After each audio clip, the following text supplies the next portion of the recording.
Friends, I am Dr. Rajshekar Chakravarti, Clinical Director, Kidney Diseases, Yashoda hospitals హైటెక్ సిటీ. ఈ నెల March 12వ తారీఖు వరల్డ్ కిడ్నీ డే అని సెలబ్రేట్ చేయడం జరుగుతుంది. ప్రతి సంవత్సరం కూడా మార్చ్లో 2వ గురువారం వరల్డ్ కిడ్నీ డే అని మనము సెలబ్రేట్ చేయడం జరుగుతుంది. మన దేశంలో ఇప్పుడు దగ్గర 20% అంటే ప్రతి 100 మందిలో 20 మందికి కిడ్నీ జబ్బు ఏదో ఒక రకంగా ఉండడం జరుగుతుంది. ఎక్కువగా మధుమేహము, రక్తపోటు ఇవే కాకుండా కొన్ని పెక్యులియర్ డిజీజెస్, గ్లామర్లో నెఫ్రైటిస్ అని, ఇంటర్స్టిషియల్ నెఫ్రైటిస్ అని ఇవన్నీ కూడా మనకి ఎక్కువగా చూస్తాం.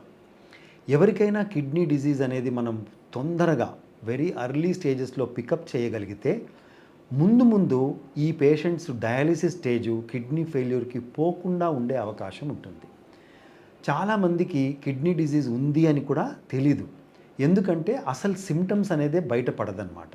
సో ఎటువంటి సిమ్టమ్స్ లేకుండా సైలెంట్గా మన బాడీలో ఉన్న కిడ్నీ ఫంక్షన్ స్లోగా తగ్గిపోతూ ఈ కిడ్నీ డిజీజ్ని CKD స్టేజెస్ అంటాం. ఫస్ట్ స్టేజు, సెకండ్ స్టేజ్ అలాగా పెరుగుతూ పోయి ఫైనలీ 5th స్టేజ్ అంటే CKD స్టేజ్ 5 అనేది మనకి డయాలిసిస్ రిక్వైర్మెంట్ ఉన్నప్పుడు బయటపడే అవకాశం ఉంటుంది. చాలా అర్లీగా మనము పికప్ చేయాలి అంటే ప్రతి సంవత్సరము కూడా మన అందరము ఒక simple blood test, serum creatinine అని, ఇంకొకటి సింపుల్ యూరిన్ టెస్ట్, యూరిన్లో ప్రోటీన్ లాస్, ఇవి రెండు చేసుకోగలిగితే CKD స్టేజ్ 1లోనో 2లోనో పికప్ చేస్తే మన దగ్గర ఇప్పుడు ఎటువంటి మందులు ఉన్నాయంటే పూర్తిగా ఈ కిడ్నీ డిజీజ్ ముందుకు పెరగకుండా ఆ లెవెల్లో దాన్ని అరికట్టే అవకాశం ఉంటుందన్నమాట.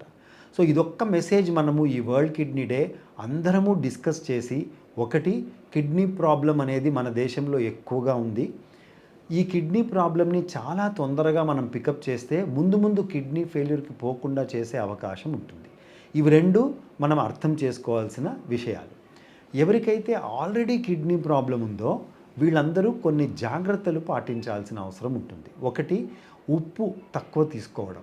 మన దేశంలో one of the main things, ప్రపంచవ్యాప్తంగా చూస్తే మనమే ఎక్కువ మోతాదులో ఉప్పు వాడతాం. మనకు అవసరం ఒక 4 గ్రామ్స్ అంటే మనం అందరము 12 గ్రాములు 13 గ్రాములు ప్రతిరోజు వాడడం జరుగుతుంది. సో కిడ్నీ డిజీజ్ ఆల్రెడీ ఉన్నవాళ్ళు, డయాబెటీస్ ఉన్నవాళ్ళు, బ్లడ్ ప్రెషర్స్ ఉన్నవాళ్ళు వీళ్ళందరూ కూడా సాల్ట్ బాగా తగ్గించగలిగితే కిడ్నీ డిజీజ్ ప్రోగ్రెషన్ మళ్ళీ కొంచెం స్లో అయ్యే అవకాశం ఉంటుంది.